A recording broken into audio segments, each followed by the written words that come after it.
Llegué tarde. Psicoanalistas con perspectiva desorientada. Paloma Castillo, Albana Paganini y Felipe Agüero.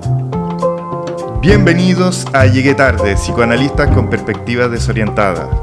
Volvemos hoy para darle espacio y continuidad a lo que nos ayuda a sobrellevar este mundo, la conversación entre amigos. Pero no nos engañemos, estamos igual de cagados que todos los demás, pichicateándonos a punta de jale de cúrcuma y abusando del ashwagandha para bajar la ansiedad, y de ginger rojo para devolvernos la chispa, una tez atractiva y el pelo brillante con volumen y lleno de vitalidad. Para. Esa del ginger no la tengo. ¿No? Mira, todos los ingredientes que vengo a resumir los consumen gente de este equipo. Exactamente. Tanto Colágeno, los que hablan como los que están ahí te en... faltó agregar el colágeno, el calcio y la vitamina C, por favor. Bueno, mándenme el Y listado el de cosas que consumen. el hibisco, súper importante. El té de hibisco también es es desinflamatorio. Sí, es desinflamatorio. Como todo, porque desinflamarse es lo más importante. Desinflamar el cuerpo, los órganos, el cerebro. Y el intestino, acuérdate que vimos cómo había toda una noticia acerca de cómo el intestino era realmente el que explicaba todos los estados emocionales de la gente y cómo Freud se había equivocado, ¿no? O si existiera aparato psíquico estaría en el intestino. Ahí está la clave de todo. Perfecto. Bueno, ¿de qué no hablaremos hoy? Bueno, yo no quiero hablar de la paternidad del presidente Boric. Entonces, no voy a hablar. Bueno, yo creo que lo que podríamos no hablar de eso es que, bueno, la humanidad ha tenido hijos Toda la vida. Siglos de los siglos, no tiene nada de nuevo. Quizás lo único nuevo que podamos decir sobre eso es que el presidente Boric y, bueno, su gabinete y los diputados se oponen, digamos, a esta campaña antinatalista que hay en el mundo, ¿no? De básicamente no tener más hijos. Podríamos decir entonces que quizás hay una generación que sí piensa que hay un futuro, ¿no? Para la cual es posible tener hijos, ¿no? Mira qué interesante, capaz que ese es el mensaje, ¿viste? Y yo no lo caché, como estamos tan negativos con todo, el mensaje es que hay futuro. Y sí, podríamos recuperar esa idea porque en el fondo en un mundo donde las nuevas generaciones como que se interrogan todo el día, se levantan pensando en que el mundo se va a acabar mañana, que es un discurso súper funcional también al modelo, ¿no? Bueno, tener hijos pareciera ser algo muy llamativo, algo que requiere, digamos, conferencias de prensa, interpretaciones, malas interpretaciones malintencionadas también, pero sobre todo yo lo rescataría por la vía de que, bueno, parece que va a haber Chile por un tiempo, ¿no? Y la gente de la política parece entenderlo así. Bueno, el problema creo yo es que, y lo hemos conversado otras veces en las cosas que no queremos conversar, tiene que ver con este tema de la farandulización Ahí está. de la política. Y eso es lo que nos impide pensar futuros a veces, creo yo. Bueno, a mí me pareció un poco farandulesco. Me pareció que era un intento de restituir una imagen muy caída de un presidente que viene muy golpeado, y entonces aparece esto, y en la misma semana también él aparece con los recolectores de basura haciendo una especie como de performance que me pareció para la foto nada más. Y bueno, a mí esa forma de hacer política me produce mucho malestar. En lo que se desdibujan los espacios, los roles, Exacto. los contenidos. Además hay cosas que son propias de la vida privada e íntima, qué sé yo, ¿viste? Cuando se empieza a publicar todo, que es propio de las redes sociales actuales, ¿no? Todo se publica, todo se dice, desde lo que como hasta lo que hago, pero que un presidente que tiene una investidura de país también, y hace tiempo que ya lo vemos en varios presidentes, yo creo que a mí me empezó a llamar mucho la atención hace muchos años cuando los presidentes respondían por Twitter. Decía, pero ¿cómo? ¿Cómo responden por Twitter? ¿Dónde está la formalidad? Pero evidentemente esta forma farandulesca de hacer política ya vino para quedarse. Está instaladísimo. Y bueno, y muy naturalizada además, ¿no? Sí, el otro tema del que no hablaremos hoy, pero que evidentemente traigo para que no nos hagamos caso en nuestra propia consigna, es hablar de Musk. Vos tenés una obsesión con Elon Musk. Evidentemente es mi obsesión. Bueno, y es toda una farandulización también, que, o sea, ahí sí que se mezclan todos los mundos, los espacios pero la verdadera espacio de la farándula, ¿no? política. Porque la nuestra es una farándula Picante. mediocre, muy... No, claro, esta es la Esta es la farándula real, influente. sí. Esta es la influencer. Sí, esta es la influencer. Y bueno, lo que me indigna un poco es que cuando Trump le asigna su nuevo cargo en su administración, que tiene que ver con liderar el Departamento de Eficiencia Gubernamental, al tiro llega con estas frases grandilocuentes, estas cuñas que pegan así y que la gente parece como todavía absorber como si fuese un elixir. Así que es como que para poder hacer esta tarea titánica y tan difícil, reducir costos, que es una cosa tan difícil de hacer. Ahora, reducir costos de una manera inteligente, eso es difícil de hacer, pero reducir costos simplemente no es muy difícil de hacer. O sea, reducir costos a lo Milei no es muy difícil. No es muy difícil. Pero él para eso necesita así un equipo extravagante de personas con unos CI extraordinarios y que además tengan que estar dispuestos a trabajar más de 80 horas semanales. Bueno, y a mí eso me molesta, este tipo de discurso que se siguen como propagando, como si esta fuese la gran manera de poder gobernar o administrar o trabajar y colaborar como sociedades humanas, bajo esos preceptos que me parecen tan que pegan pero son tan vacíos, porque realmente un CI alto es un CI que es medido por un cierto estándar y necesitamos gente con todo tipo de inteligencia para poder trabajar todos estos temas y de hecho de disciplinas distintas y no solamente quizás empresarios con estas últimas miradas que terminan siempre pegando y entusiasmando a la gente y por otro lado yo creo que lo que más me molesta es el tema de seguir pensando que para poder sacar adelante las cosas hay que trabajar como enfermos de la cabeza, que esa es la única manera adecuada de trabajar para obtener resultados. Y que lo divulgue el hombre más rico del mundo no es inocuo en un mundo en el que muchos creen que una vida lograda es una vida en la que uno se tiene que convertir en un hombre rico. Ahora, yo quiero retomar una cosa que dijo Germán y me quedé pensando. Que lo dijo off the records. Off the records, pero lo voy a tomar. Bueno, si él quiere eficiencia, ¿por qué no la inteligencia artificial? Claro. ¿Por qué necesita los mejores CI con 80 horas trabajando, no? Sí, la inteligencia artificial lo podría hacer. Entonces me pregunto, ¿qué estatuto tiene ese discurso, no? ¿Cuál es el mensaje? Porque en realidad él, que es el zar de la tecnología, por decirlo, podría usar la inteligencia artificial y sería un gobierno muy eficiente. De hecho, ganan las elecciones de esa manera, ¿no? Claro, hechos por máquinas que no tienen las dificultades nuestras. Y bueno, podría crear unos cuantos robots, unos cuantos androides, tipo los cuentos de Asimov, y ya está. Entonces, ¿por qué este discurso de 80 horas justamente? Y es que una especie de nuevo, de génesis, de higienismo, de una concepción de higienismo posmoderno, teoría de no sé. Todavía necesita a seres humanos que tienen una percepción que está cortada evidentemente por una ideología y que va a reducir ciertos costos y no otros, va a ensalzar ciertos espacios y no otros. ¿Pero necesita a los humanos realmente para eso? No, quizás no. No hoy en necesita. Yo creo que como todas las cosas, hay toda una línea de estudio dentro de la sociología que es bien interesante, que se llaman los estudios sobre la legitimación de la desigualdad, ¿no? Y son estudios que parten desde analizar, digamos, cómo la gente se organiza o piensa, digamos, o justifica las desigualdades. Y dentro de eso, bueno, los discursos políticos y las argumentaciones como esta, yo creo que calzan perfecto para pensar, digamos, que esto es más bien un discurso de legitimación de un orden, ¿no? Donde además esta consigna que desplaza, ¿no?, algo que vivimos todos los países del mundo, que es en el fondo la idea del gobierno de los mejores. El gobierno de los mejores, en este caso con Musk, empieza a ser asociado con otro significante, que es el significante del CI, ¿no?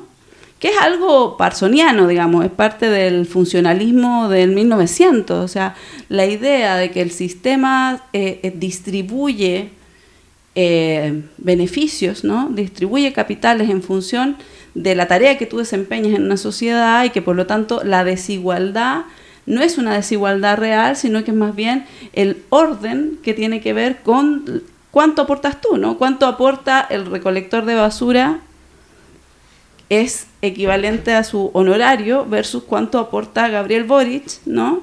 Que se sube al camión de recolector de basura, pero que la hora de Boric nos cuesta a los chilenos bastante más que la del recolector de basura, porque si se tratara de una medida realmente distributiva, uno podría decir que Gabriel Boric podría perfectamente hacer el trabajo del camión de la basura y con eso señalarnos a todos nosotros que cualquiera de nosotros podría hacer 1 hora al día, recoger su basura y hacer esto, ¿no? Y probablemente si nos turnáramos esto tendría una organización distinta. Yo creo que todo esto es parte de la alucinación. O sea, evidentemente no existen los mejores CI y no van a trabajar 80 horas, pero tú tienes que poder justificarle a la gente que no vive con los sueldos que vive, ni tiene los privilegios que tiene Elon Musk y todo su mundo farandulero de verdad, ¿no? ¿Por qué esta gente vive en condiciones tan desiguales? Sin que haya una interpelación. Ya no existe Dios para justificar esto por la vía de haber sido señalado, ¿no? Con la caída, con la modernidad es esa caída, pero desde entonces no han parado de haber otros argumentos que justifican la distribución desigual de las riquezas y del hambre y de la cesantía y de la pobreza y de las condiciones laborales, ¿no? Asociarla a la cuestión del CI a mí me parece que es como un golpe de gracia y que está construido por el cognitivismo también. Pero además, pero además parece un poco como la teoría de la eugenesia, ¿no? Una neo-eugenesia, ¿no? Ahora son los que tienen el CI alto. Por supuesto, pero y esto, ¿quién puso ese constructo ahí? Bueno, eso es una buena pregunta. Nosotros pusimos el constructo. De hecho, la inteligencia se mide, es un constructo que es ad hoc a la prueba. O sea, inteligencia es lo que la prueba de inteligencia mide. No hay un concepto que esté por fuera de inteligencia que no sea el que mide una evaluación. Estamos de acuerdo. Y eso es psicología general, ¿no? Sí, como lo aprendimos todos en la facultad. El constructo del CI es un constructo que puso el cognitivismo ahí al medio y que en el fondo hace pensar a la gente justamente en esto, ¿no? Bueno, el gobierno de los mejores, ahora es un poquito más fino en la distinción, porque el gobierno de los mejores no es de los que vienen de las mejores familias, no es que los que son los dueños de la plata, no son los que tienen una inteligencia superior. O sea, la meritocracia ahora va a reposar en la idea del CI. ¿Sí? Bueno, da para mucho más. Pero ahora llega el momento de nuestro concepto para ser mejor persona. Y hoy el discurso de nuestro amo S1 se centrará en la dismorfia monetaria. Gran concepto. Preguntémosle a S1 ¿qué es la dismorfia monetaria? La dismorfia monetaria es un término que hace referencia a la percepción distorsionada que una persona tiene sobre el valor de su dinero, es decir, cuando alguien sobreestima o subestima su capacidad económica o el valor de sus bienes. Puede dificultar la toma de decisiones financieras adecuadas. La dismorfia monetaria es un concepto relativamente nuevo y aún no hay estadísticas precisas sobre cuántas personas la experimentan. Sin embargo, se ha observado que es más común en sociedades con una alta presión social y cultural hacia el consumo y la apariencia, como algunos países occidentales. La dismorfia monetaria no está restringida a un país específico, pero tiende a manifestarse más en contextos donde el valor social está fuertemente vinculado con la riqueza material. ¿Qué les parece? Cuando planteamos este concepto, yo no pude dejar de decir, bueno, pero esto es el erotismo anal freudiano. Y me puse a revisar el texto de Freud sobre el carácter y el erotismo anal de 1908, en donde dice en una parte, en las personas a quienes uno procura prestarle auxilio mediante el empeño psicoanalítico harto a menudo tropieza con un tipo singularizado por la conjunción de determinadas cualidades de carácter. Son personas ahorrativas, ordenadas, pertinaces, en quienes llama la atención el comportamiento en la infancia de una cierta función corporal. Y después, bueno, sigue explicando, no logra todavía en ese texto pensar qué relación hay entre lo anal, no logra asociarlo bien, y esta función corporal, pero ya en 1917, sobre la transposición de la pulsión, en especial el erotismo anal, menciona ahí justamente que la caca es el primer regalo, es decir, que tiene un valor de don social, podríamos decir, o vincular. Pero además dice aquello que confronta al niño con la decisión de entregarla obediente o retenerla para la satisfacción autoerótica o más tarde para afirmar su propia voluntad. Con esta última decisión queda constituido el desafío, la terquedad, la porfía narcisista del erotismo anal. Yo creo que tiene que ver con eso la dismorfia monetaria. Una sobrevaloración de lo que se tiene. O sea, yo creo que todos tenemos dismorfia sí, monetaria, ¿no? O sea, cualquier país donde la deuda sea el motor de la economía es un país con gente con dismorfia monetaria desde esta idea. A mí lo que me llamó la atención fue como qué impresionante la banalización de un concepto tan duro para la psiquiatría, ¿no? Porque la dismorfia, para quienes no lo sepan, es algo... La dismorfia primero se usa con la idea de la dismorfia corporal, ¿no? Que es un rasgo característico de los trastornos de alimentación, pero de los muy severos, ¿no? Que en teoría es como que uno se mira al espejo y lo que ve es, no sé, alguna vez conocí a alguien que me decía, mire, yo me veo, me siento y me veo en el espejo como a un Michelin, ¿no? ¿Se acuerdan esa figura que era como de los neumáticos, que era como... Sí. Y que en el fondo de lo que está hablando es de un desajuste, es de una alteración del juicio de realidad, ¿no? Ni siquiera del sentido de realidad, estamos hablando de una alteración del juicio de realidad. Y por eso es que las anorexias muy graves están ubicadas más bien en el campo de la psicosis, ¿no? Porque hay una alteración del juicio, ¿no? Es decir, yo lo que veo, no lo que yo me siento, porque entonces evidentemente hay algunas líneas dentro de incluso el psicodiagnóstico que te ubican desde el mismo lugar también las identidades trans y otro tipo de identidades, porque en el fondo habría una percepción distinta a la que realmente en el cuerpo que se porta, pero no es sobre lo que la gente siente que es, ¿no? Es sobre lo que la gente ve que es distinto, ¿no? Entonces, es un concepto muy jodido en términos clínicos, ¿no? La dismorfia es un concepto que nos habla de alguien que está padeciendo porque no hay ajuste con respecto a la materialidad de su cuerpo y aquello que logra ver y percibir. Y eso hace, por ejemplo, que en hospitalizaciones, ¿no?, hayan pacientes que compiten, ¿no?, que encuentran que la otra es aún más delgada, ¿no?, y que ellas están gordas, y que no es un problema de sensación, ¿no? Es una alteración de lo que registra el aparato perceptivo y cómo se interpreta.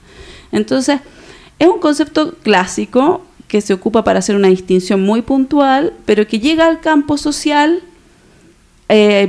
tremendamente libre para asociarse a cualquier otra cosa, digamos. Bueno, yo qué sé, yo lo asocié con el erotismo anal, ¿viste? No se me ocurrió pensar toda esa vuelta que te diste por la psiquiatría. Claro. Sí. No, claro, porque la idea de dismorfia es un concepto nuevamente que proviene del campo de la psicopatología. Claro. ¿No? Y que en el fondo ubica ¿Te resulta extraño tener un problema en el juicio de cuánto tenemos en nuestra cuenta?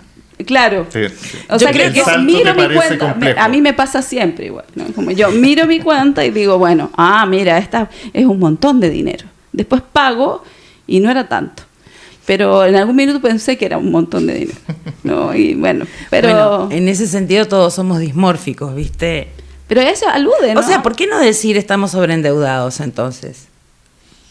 O sea, este concepto es complejo en ese sentido, porque no alude solo al que no sabe bien cuánto tiene y gasta de más, alude también al que tiene mucho y cree no tener tanto. Entonces alude a la avaricia también. Alude a los que Sí. no tienen y que no llegan a fin de mes, como a los que tienen mucho, pero que efectivamente parece que un mecanismo como la avaricia pudiese dar a entender por qué el 0,1 más rico a todas luces padece este fenómeno también.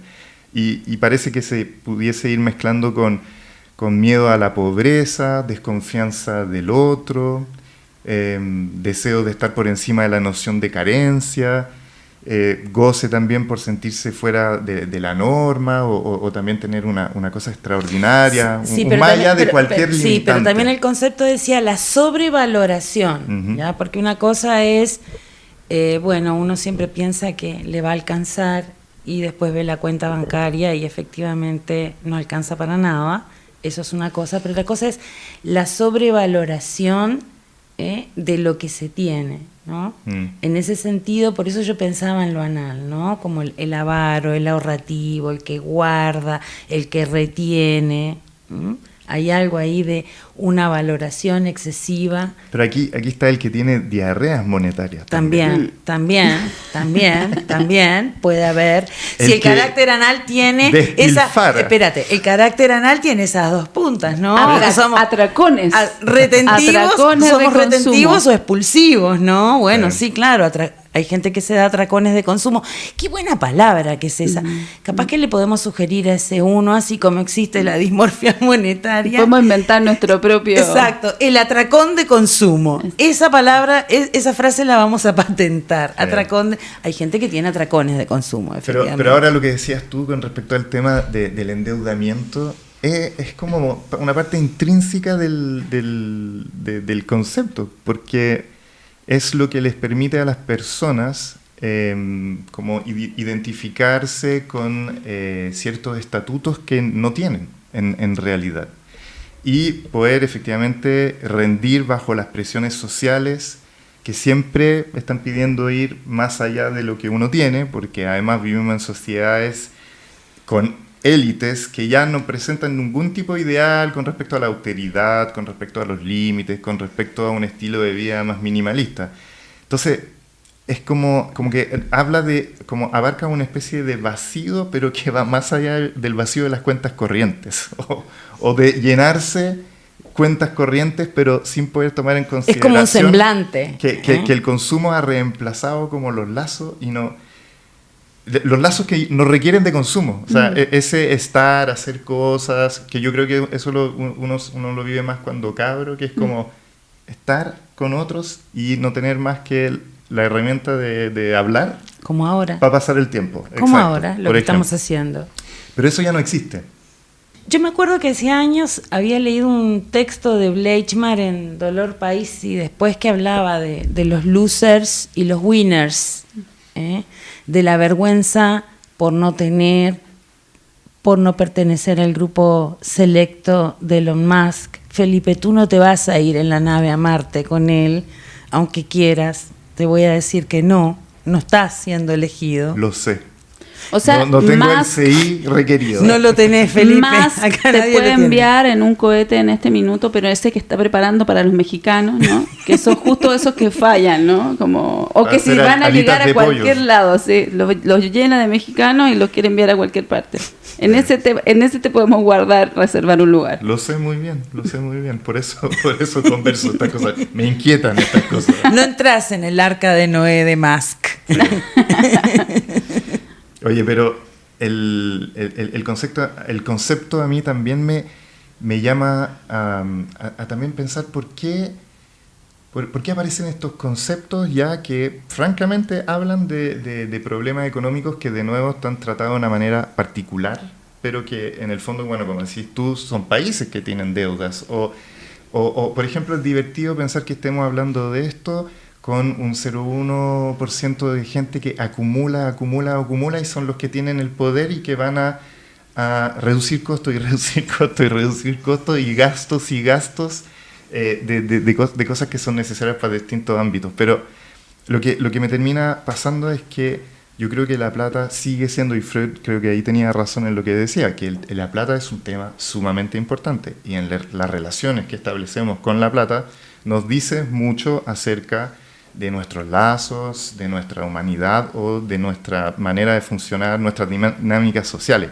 Y yo creo que hoy una cosa muy importante que pasa y que me resalta este concepto es que los lazos ya no ayudan con el tema del desamparo, o el lazo ya no ayuda a entender la pertenencia en identidades que están basadas intrínsecamente en el rendimiento económico. Lo que hoy funciona y que ha desplazado el lazo social, que ya no genera confianza o tranquilidad de lo que sea, es que la cuenta esté abultada. Eso es un colchón emocional hoy en día. Eso es lo que da... O la capacidad de deuda. Lo que dice la gente, regulación emocional es la plata que hay en la regulación cuenta. de la cuenta bancaria. Yo diría Exacto. que la regulación emocional de la gente hoy día depende de su capacidad de endeudamiento, no de cuánto tienes, sino de cuánto puede deber, ¿no? O sea, como que estás más estable en función de que tu línea de crédito es de 4, 6, 10 millones. Si tú tienes una buena línea de crédito, probablemente va a resistir mejor los embates emocionales. Y en ese sentido, como que yo creo que igual, y eso va como en la línea de lo que pensamos hablar hoy, ¿no? Hay prácticas de resistencia que son interesantes, ¿no? Que tienen que ver como, por ejemplo, esta cuestión que tiene que ver con el irse a quiebra, ¿no? Contratar un abogado que gestiona tus deudas, ¿no? Traspasar tus bienes a nombres de otras personas, ojalá no endeudadas, ¿no? Que es todo un tema para la mayoría de la gente. Yo tengo una amiga muy querida, Lorena Pérez, que es una académica súper brillante de la Universidad de Chile, que trabaja sobre temas de endeudamiento y que lleva años investigando, partió con el CAE y ha ido bordeando este tema económico de una manera muy interesante. Quizás un día la podemos invitar porque de verdad su trabajo es maravilloso. Y es impresionante cómo la gente efectivamente construye un conjunto de estrategias para poder mantenerse en el lugar social no teniendo ni uno, ¿no? Como generando cuestiones, las clases altas normalmente muy endeudadas, clases medias altas que viven en sectores altos de la ciudad, donde una hermana paga una matrícula, la otra paga la otra, para que compra las cosas para ir al esquí, ¿no? Porque en el fondo hay ciertas cosas que no se pueden dejar de hacer, aun cuando tú te hayas ido a quiebra, ¿no? Y es interesante cómo funciona también la idea de que antes de irse a quiebra, ¿no? Es decir, decirle al banco, no te voy a pagar el crédito de los 30 millones de pesos que ya lleva acumulada esta deuda, hay mucha reticencia a tener que asumir que eso no se puede pagar, ¿no? Que es como una sobreestimación de lo que tú en el futuro vas a generar, que es la deuda del planeta al final, ¿no? O sea, como tenemos tanta deuda en el planeta, tú supones que vas a poder pagarlo, no sé, en 10 años, y entonces vamos acumulando intereses, pero también está afuera, ¿no? Que a mí me parece interesante, porque es una afuera que contempla, por ejemplo, cosas que uno diría son de las prácticas de la resistencia que propone Bifo, ¿no? La frugalidad. Porque para poder irse a quiebra tú no tienes que tener nada que te puedan quitar, nada material, ¿no? Sigues existiendo porque estás vivo y tienes cosas que tienen que ver con tu subsistencia, pero no puedes tener una casa, no puedes tener un auto, no puedes tener bienes que finalmente van a ser los que nos van a aplastar, ¿no? Pero tienes que vivir frugalmente y tienes que huir, por supuesto, de los cobradores y todo lo que eso implica, pero en realidad sería una solución que podría tomar muchísima más gente. Sí. ¿Cuánta gente es la que realmente es propietaria de su vivienda en este país? Yo quería comentar algo que Bleichmann había planteado ya hace muchos años en este libro, cuando hablaba de losers y winners, que son las publicaciones que Dolor País y después son todas las publicaciones que ya columnas de diarios que las fueron que publicaba, creo, no sé en qué diario, en Argentina, en Buenos Aires, y fueron recopilándolas. Y ella ahí hacía una distinción que a mí me parece bien interesante a propósito de la idea de Freud de la preservación de la vida en función como función del yo en razón de los ideales, la sobrevivencia por amor al yo. Decía que se ponía en un conflicto brutal en la actualidad porque en realidad la vida se preservaba en la actualidad en conflicto con los ideales. Y que estábamos teniendo personas, sujetos, pensando en la vergüenza, ¿no? Que entraban en conflicto, que para sobrevivir en este sistema tenían que de alguna manera abdicar o de sus propios ideales, de los ideales que sostienen al yo. Y daba, por ejemplo, ejemplos que me acuerdo que en Uruguay existían y que ahora los vemos acá en Chile con la migración, que te podés subir un Uber y tenés un arquitecto, tenés un ingeniero, pero que está manejando un Uber. Y ella se preguntaba, ¿no? ¿Qué tipo de sufrimiento comporta eso, no?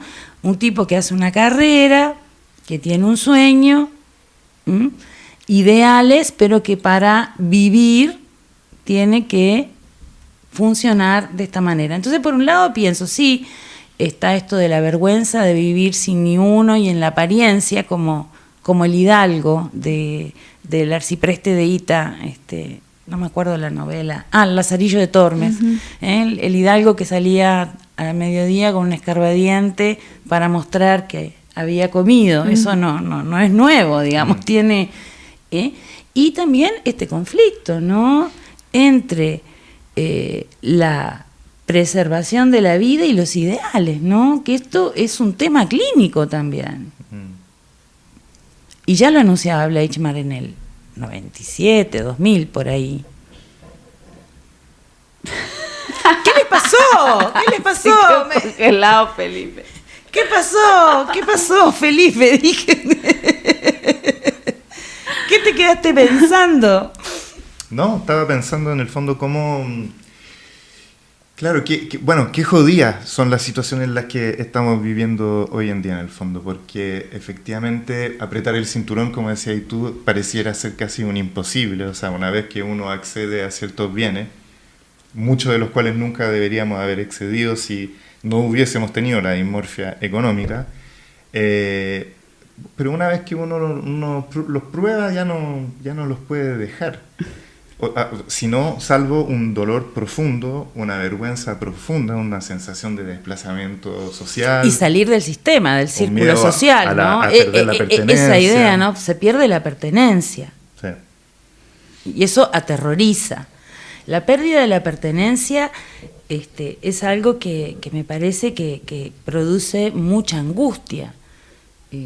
Uno lo ve en los pacientes, cuando hacen un movimiento que implica un quiebre de ciertas cuestiones de pertenencia, viene una soledad y una angustia bien difícil. Porque supone hacer un duelo, ¿no? Y el tema es que yo creo que justamente lo que está ocluido dentro de toda esta lógica súper maníaca en la que vivimos, ¿no? Es que en realidad nos cuesta muchísimo hacer duelo, no existe el tiempo del duelo, ¿no? Bueno, por eso somos melancolizados, ¿no? Justamente. Oye, y agregaría a la conversación algo que me parece importantísimo, que es el rol de las redes sociales en esto, en el sentido de que antes no necesariamente se tenía un acceso tan fácil a tener imágenes de toda la experiencia, de las vidas opulentas de todas las personas, y de cómo eso también es un motor. Es un motor en el sentido de que ahora podemos saber realmente cuánto algunos gozan y cuánto otros no, y cuánto esos son anzuelos a querer gozar de la misma manera que otro, pero al mismo tiempo, y eso es como el problema de los influencers cuando empiezan a tener problemas de salud mental, porque hay que alimentar el Instagram o la maquinaria que te permite estar en esta participación, en esta pertenencia, en este juego social en el que uno va mostrando que está participando. Y la única manera de participar socialmente es gastando dinerales y mostrando y creciendo y gastando y consumiendo. Vos sabés que en función de lo que vos decís y de lo que dice Paloma, habría que hacer una relectura del Estadio del Espejo de Lacan y de la construcción de lo imaginario a propósito de lo que aparece en esta especie de semblantes de vidas, ¿no? Cómo eso va permeando la subjetividad de una manera bien especular y de querer ser, de querer tener En fin, yo me parece que uno podría releerlo, cómo el discurso social impacta lo especular, lo imaginario. Oye, en fin. y lo divertido es que en el fondo este concepto de la dismorfia económica, bueno, las redes sociales son su película, pues. Pero obvio. Podemos verlo en cada persona a través de las imágenes que van subiendo. Sí. ¿En qué cree estar, pero no está realmente? O sea, Exacto. al menos tendríamos que pedirle su ¿qué es lo que cuenta corriente. anhela? ¿Cuál es el anhelo narcisista para ser visto o vista, no? Sí. Bueno, les propongo que sigamos con el tema de hoy. Hablaremos de nuestro antídoto para sobrellevar el desamparo colectivo, que vendría a ser quizás la ternura. Sí, es uno, ¿no? Habíamos dicho, como hemos pensado y lo conversamos también con Albana en el seminario de formación de la clínica, que hay otros también, ¿no? El humor, ¿no? La honestidad, ¿no? La espera, ¿no? Hay otros antídotos también para esto, pero hoy día íbamos a hablar un poco más de la ternura, del amor, ¿no? Como formas de encontrar como una especie de vía de restitución de ciertas cosas que se han ido como que están rotas, pero que también contienen latente esto, ¿no? Por eso yo decía, acá lo de la dismorfia monetaria hay un tema, pero también muestra una posibilidad de fisura, ¿no? También está la posibilidad de no pagar, ¿no? Porque en realidad lo que hay en Chile, la mayor parte de las deudas de esas personas es usura. O sea, acá lo que te cobran en intereses es muchísimo más de lo que efectivamente tú pediste o que es una completa estafa. Eso es lo que dicen los estudios con respecto a la situación chilena del endeudamiento. Es cierto. Es decir, nosotros pagamos intereses de una casa durante los primeros 5 años, ¿no? Y además pagamos el seguro de gravamen y además pagamos... ¿no? Que hay algo ahí que es completamente ominoso, pero a su vez contiene algo que efectivamente la gente hizo con el CAE, ¿no? La gente ¿qué hizo con el CAE? Dejó de pagarlo. Hay ahí un punto donde el conflicto contiene también una salida. Y dejar de pagarlo sí significó, por ejemplo, vivir más frugalmente, no comprarse una casa a los 29 años, porque ¿por qué había que comprarse una casa a los 29 años? ¿No? ¿Por qué había que tener un departamento a los 29 años? Significó una serie de cosas porque la propia coyuntura neoliberal no es algo tan sólido ni tan monolítico. Y por eso es que es importante hablar de los antídotos, porque también contiene potencialmente otras formas de habitar, ¿no? Claro. Bueno, ¿y qué entienden por ternura? ¿Cómo podríamos presentarlo, digamos? Bueno, yo lo pienso en términos de cuidado. Desde el psicoanálisis lo pensaría en términos de cuidado y del reconocimiento del otro como semejante, humano, ¿no? Y un cuidado que antecede y que fundamenta o que es fundamento de la subjetividad, ¿no? Los humanos necesitamos del cuidado de otros para humanizarnos. Hasta nuevo aviso, así funcionamos. Entonces creo que la ternura también son formas de cuidado. Le podemos decir también narcisismo trófico, narcisismo trasvasante, anticiparse. Ver también el desamparo del otro. Para mí eso es la ternura, poder reconocer también el desamparo del otro y estar allí, ¿no? Cuidar también ese desamparo. Yo lo pienso así. Sí, y me interesó harto también lo que me mandaste, Paloma, de Fernando Ulloa. Ah, sí, claro. Que trae como 2 puntos central para que él lo entienda. Habla de una renuncia a la pulsión de apoderamiento, que me parece muy interesante para el tema del consumo. Una renuncia a lo anal, a la dismorfia, a la sobrevaloración de un bien. Claro, y el control de eso otro, el no cosificar todo lo que se encuentra a nuestro alrededor. Y también trae el tema del miramiento, que dice que es mirar con Eso es amoroso muy lindo. interés a quien se reconoce como un sujeto ajeno y distinto de uno mismo. Y que me hace recordar a la filósofa francesa Simone Weil, que ella le prestaba mucho, o sea, que le daba mucho tema al tema de que prestarle atención a un otro era un acto tremendamente generoso, importante y evidentemente al parecer muy difícil. Entonces, claro, vale la pena preguntarnos hoy en día que queremos introducir el tema de cómo está la salud mental de la ternura en nuestros lazos hoy, qué pasa justamente con la renuncia a querer controlar, dominar, subyugar a los otros, y qué pasa con nuestra posibilidad de mirar a los otros, de prestarles atención, de querer cuidarlos. Qué interesante que hayas traído lo de Simone Weil. Hay un libro súper bueno de Amador Fernández Sabater, que se llama El eclipse de la atención. Ah, buenísimo. Que está basado en un seminario y en un diálogo donde se pronuncian sobre el tema de la atención y que justamente es súper pertinente para pensar esta manía, ¿no? La manía contemporánea de tapar el agujero, ¿no? De resolver, ¿no? Con la línea de crédito, de tapar la falta, ¿no? Como en el fondo, porque lo que yo al final yo creo que plantea ahí es un tema muy difícil de hacer, que implica, digamos, como que la ternura es acompañar al otro sin resolver el problema, ¿no? Asumir que efectivamente eso va a doler, ¿no? Y que hay algo de la compañía que hace que sea más posible transitar por caminos pedregosos, pero donde ambos que caminan, ¿no? De alguna manera van acompañándose en su falta, ¿no? O sea, la ternura es acompañar al otro sin taponar la falta, digamos, ¿no? Y el que acompaña también, que haya hecho algo con su falta, ¿no? Es decir, es el reconocimiento de la falta también. Sí. Sin desconocer que el otro es otro, Exacto. sabiendo que efectivamente eso, que no se explica todo, ¿no? Es un desplazamiento de la lógica cartesiana, por eso es que hay posibilidades de desplazarse de la idea de la pulsión de adueñamiento, de la necesidad de tener respuesta para todas las cosas, ¿no?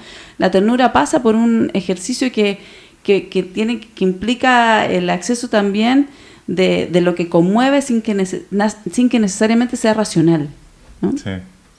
Y también estaba pensando de que la ternura no es un concepto hippie, así buena ongi, amoroso. Pará, la ternura no es la crianza respetuosa, por favor, no estamos hablando de eso, ¿eh? No, total. No, aclaremos, porque capaz que por ahí se confunde, ¿no?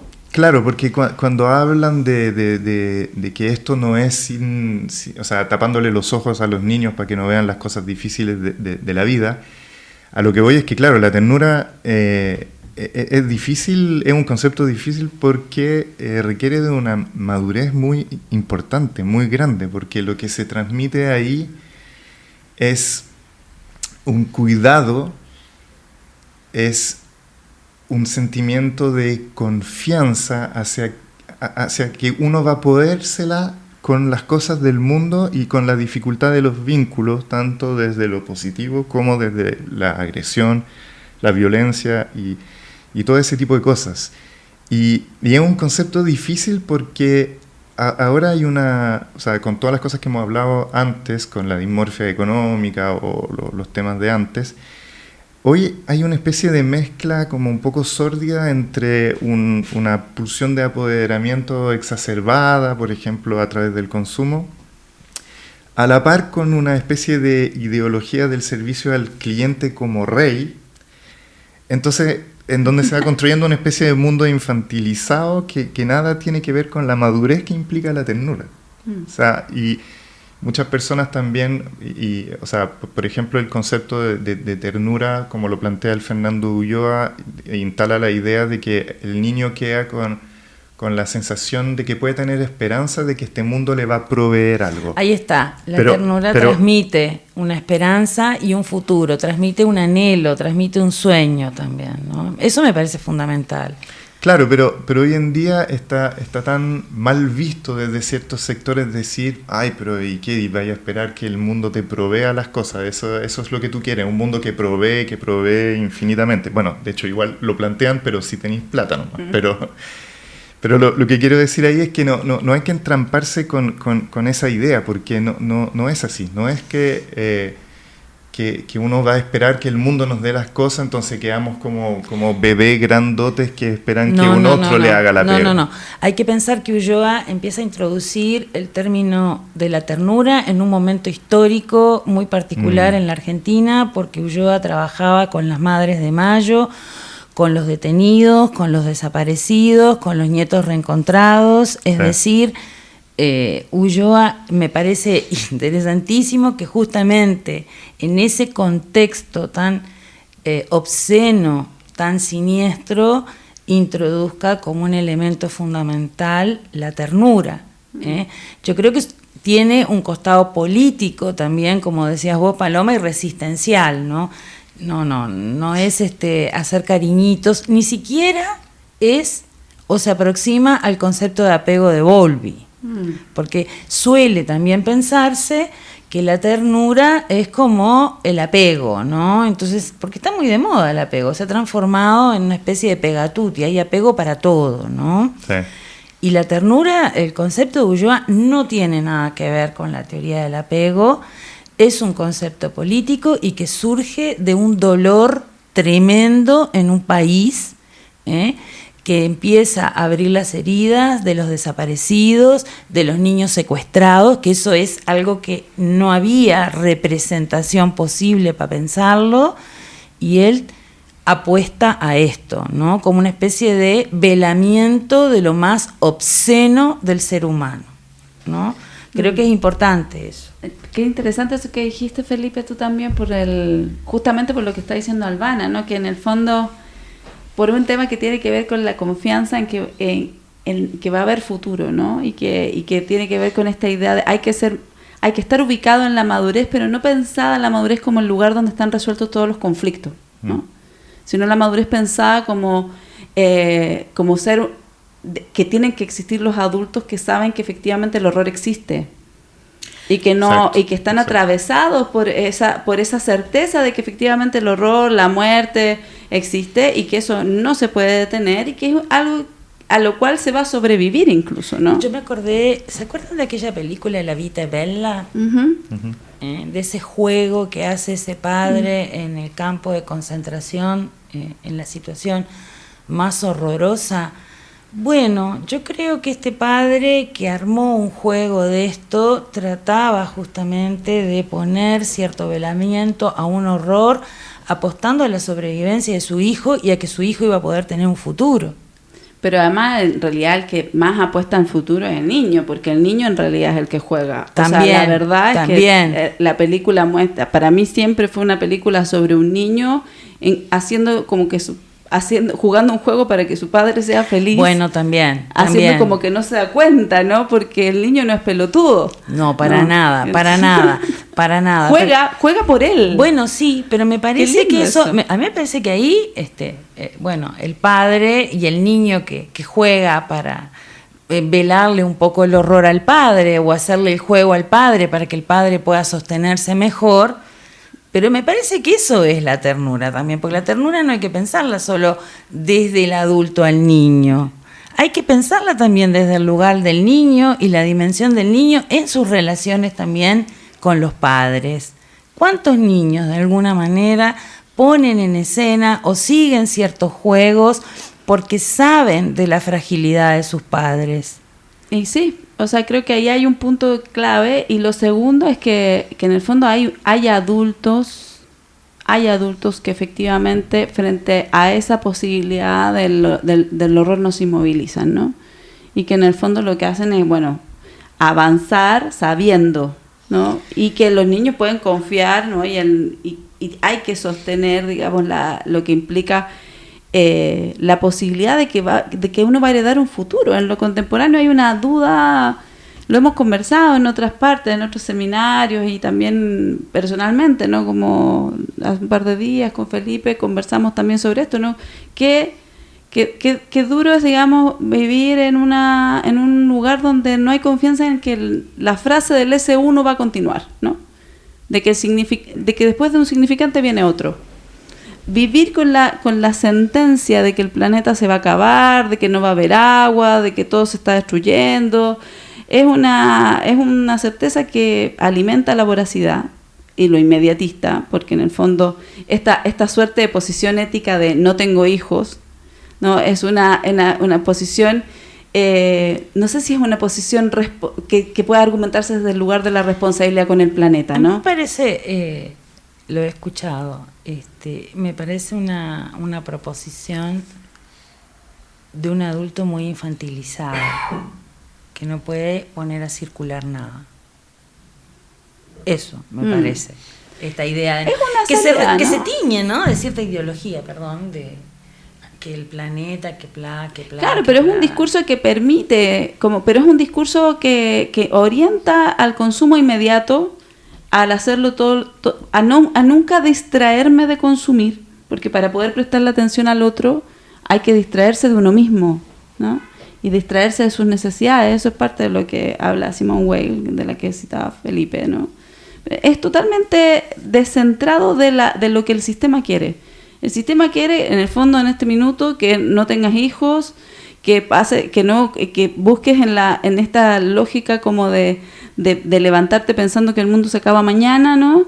Que no tengas proyecto, que no tengas futuro, que no tengas militancia, que no participes en actividades por cambiar esto, porque tienes que saber de antemano que esto es como irreversible, ¿no? No se puede resistir, por lo tanto, dedícate a ti, solo a ti, ¿no? Y a vivir estos días, porque en el fondo no hay esperanza, no hay utopía, ¿no? La destrucción de la utopía es la instalación de la melancolización del mundo, y eso deja por fuera totalmente la ternura. Sí, estaba pensando el tema de la ternura con un más allá de que un ambiente te provee algo que tú puedas llegar a necesitar, porque bueno, entonces nos quedaríamos en un lugar de... Entonces el consumo podría ser esa clave y como dices tú, estamos todos enfermos en esa clave. Pero me da la sensación de que la ternura además va más allá en lo que sucede entre un adulto y un niño, y ahí a mí me gusta el concepto de Winnicott de ilusión de omnipotencia, que creo que viene bien para ver qué otra cosa se da también en un lazo de amor, y que me parece súper importante porque no sé si está mucho, lo voy a explicar muy rápido para los que no lo conocen, pero la ilusión de omnipotencia, en el fondo Winnicott lo plantea como una guagua que recibe leche, después queda satisfecho, no sé, duerme, está tranquilo, saciado un tiempo, y después viene su necesidad, entonces empieza de a poco a generar una alucinación donde piensa esa leche y la madre le provee en la realidad esa leche. Pero el bebé, esa es la hipótesis que plantea Winnicott, cree que él está creando ese objeto que le da la leche y va plantando el germen de la ilusión de que él puede ser un sujeto que puede construir algo. Cuando crece, esa guagua evidentemente entiende que no era tan simple, no era porque alucinaba, llegaba al pecho, estaba una madre, estaba en condiciones materiales, estaba toda una realidad que podía frustrar ese acto de amor que sí se daba, pero el hecho de que se haya dado plantea la idea en él que permanece de que él el día de mañana puede confiar en que él va a poder incidir en la realidad. Y para eso, ¿qué pasa cuando uno siente que no hay futuro? Parece que uno ya no tiene esa ilusión de transformación. Y yo creo que eso es un tema complejo y que tiene harto que ver con nuestros problemas de depresión o de adicción o de violencia, porque cuando hay depresión hay una desesperanza sobre la idea de que no puedo cambiar nada, no voy a cambiar nada, se acabó.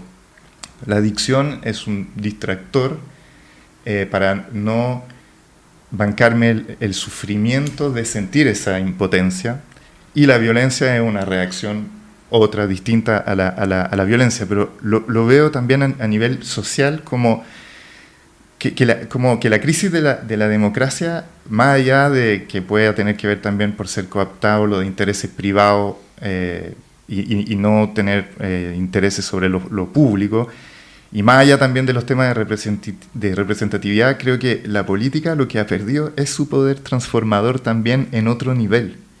Y quedamos en el fondo con una sensación de que no hay futuro porque ya no podemos soñar, ya no podemos tener esa ilusión de que vamos a poder cambiar algo, hacer algo por nuestras cosas. Y parece que en el fondo, bueno, consumir termina siendo lo que nos permite no enfrentar ese gran dolor. Pero yo me pregunto, como mucho, nosotros como generación le habremos entregado a los más jóvenes ese germen de poder ilusionarse y de que pueden hacer cosas. Nosotros lo seguimos sosteniendo realmente cuando en el fondo no somos capaces de armar utopías o cosas por el estilo. Dejamos esa pregunta abierta, ¿te parece? Sí. Yo la dejaría abierta, Felipe. No estoy tan segura. No estoy tan segura tampoco. No tengo respuesta para eso. Vamos a nuestro... Al Minuto Cafebrería. Minuto Cafebrería con esta pregunta. Bueno, voy a empezar yo. Yo había empezado con un ciclo de uruguayos y voy a seguir con otro uruguayo, pero no escritor. Voy a hacer voy a recordar a Víctor Guerra a propósito de la ternura. Víctor Guerra, que fue un psicoanalista uruguayo que murió en el año 2017, que trabajó muchísimo con observación de bebés, creó una rejilla de indicadores que él le llamaba indicadores de intersubjetividad. Un amante de la literatura, se publicó el libro del póstumo, estaba él ya agonizando y seguía escribiendo su libro sobre indicadores de intersubjetividad, que después lo publicaron en Francia, que creo que lo prologa Bernard Gols. La película es preciosa, es observación de bebés desde que nacen hasta los 2 años, está en Vimeo, yo la recomiendo. Pero me acordé de Víctor, él era un amante de la literatura, siempre hablábamos de Felisberto, bueno, de todo lo que él leía. Y un día yo le pregunté en un boliche, estábamos cenando, y le pregunté cómo se le había ocurrido esta idea de ser psicoanalista. Y me dijo algo muy bonito. Me dijo que cuando él era adolescente, él viene de una familia de migrantes, su padre tenía un boliche, tenía un bar allá por la Comercial en Montevideo, creo, o Goes, que son barrios del Bajo, del centro, y que al boliche siempre iban migrantes muy melancólicos, algunos polacos, y que él se ponía horas y horas a escucharlos. Entonces me decía, bueno, ahí aprendí a escuchar a Albana, que ese es mi oficio, y a mí me pareció ese relato que él lo contaba muy bonito. Yo no puedo transmitirlo así. Me emocionó muchísimo por la sencillez, por la claridad de lo que él contaba, por su experiencia de vida. Aprendí a escuchar me hice estos polacos melancólicos que hablaban de sus tierras, y yo quedaba muy atento. Bueno, ahí me hice psicoanalista, me dijo. Entonces yo sugiero que puedan ver, está en Vimeo su película. Él la estrenó acá en Chile hace muchos años, porque es un trabajo maravilloso. Buenísimo. Yo les voy a recomendar un documental de Wim Wenders del 2023 que se llama Anselm, Das Rauchen der Zeit. Traduce, por favor. No tuve tiempo de traducirlo, pero lo quería decir simplemente para decirlo. Pero sí de ensayar el alemán. Sí, exactamente. ¿Cómo me salió, de hecho? Muy bien. Excelente. No, pero era para decir el título completo, pero en el fondo con Anselm ya están al otro lado. Bueno, y este documental es sobre el artista alemán de posguerra, Anselm Kiefer, y es una suerte de homenaje a la trayectoria y a la vida del artista. Bueno, y si bien este artista igual es un gallo de la élite del arte contemporáneo, que es una burbuja muy extraña igual en este mundo también, tiene cosas muy bonitas igual. Y que me parece interesante porque uno puede ser testigo de su vida como proceso creativo y de una vida. Evidentemente él nace en el 46, un padre que participó en la guerra y que, bueno, está mezclado inevitablemente a todos los horrores de lo que sucedió en esa sociedad alemana. Pero en su trabajo podemos ver cómo le da lugar a la guerra, a la destrucción y a la decadencia justamente de esa sociedad, en su filosofía ilustrada, en la cultura, en la mitología alemana, retoma todas esas cosas. Pero es muy impresionante en el documental cómo uno tiene la posibilidad de ver a un artista en el que realmente uno ve cómo se va difuminando la relación entre su deseo, su historia, y la realidad, y empieza a encontrar estos espacios, estos objetos, estos lugares intermedios que son casi alucinantes, así, una cosa realmente bonita. Y personalmente me gustan mucho los trabajos que él realiza, hace de todo, pintura, escultura, instalaciones, fotografía, lo trabaja en todo, y muestra un imaginario en el que todo parece como petrificado, como detenido en el tiempo, y muestra esa destrucción como si hubiese quedado cubierta por las cenizas de un volcán que justo dejó todo así. Esa es mi manera de verlo, véanlo ustedes. Como en las ruinas de las ciudades de la posguerra. Pero además trabajando con una materialidad, con distintos tipos de cosas. Realmente yo lo encuentro bien alucinante. Es un sujeto que vale la pena igual darle la vuelta. Y bueno, Wim Wenders igual hace buenos documentales, así que esa es mi recomendación. Bien, yo voy a recomendar, en la línea de lo que venimos hablando ahora, un libro. A mí me gusta mucho esta autora, creo que es una autora que escribe cosas realmente hermosas y duras, y que además interpreta muy bien una generación, ¿no?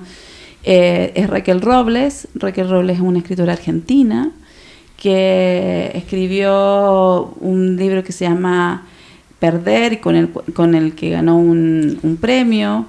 Ha escrito varios otros libros que ahora no voy a mencionar, pero porque lo que quiero es detenerme un poquito en Pequeños Combatientes, que es un libro precioso y que es uno de los libros de las novelas que hablan de la infancia en dictadura, que yo creo que es más es una de las escrituras más hermosas en recuperar el pensamiento y las formas de participar en el juego, ¿no?, de los niños en situaciones de violencia de Estado, por ejemplo, ¿no?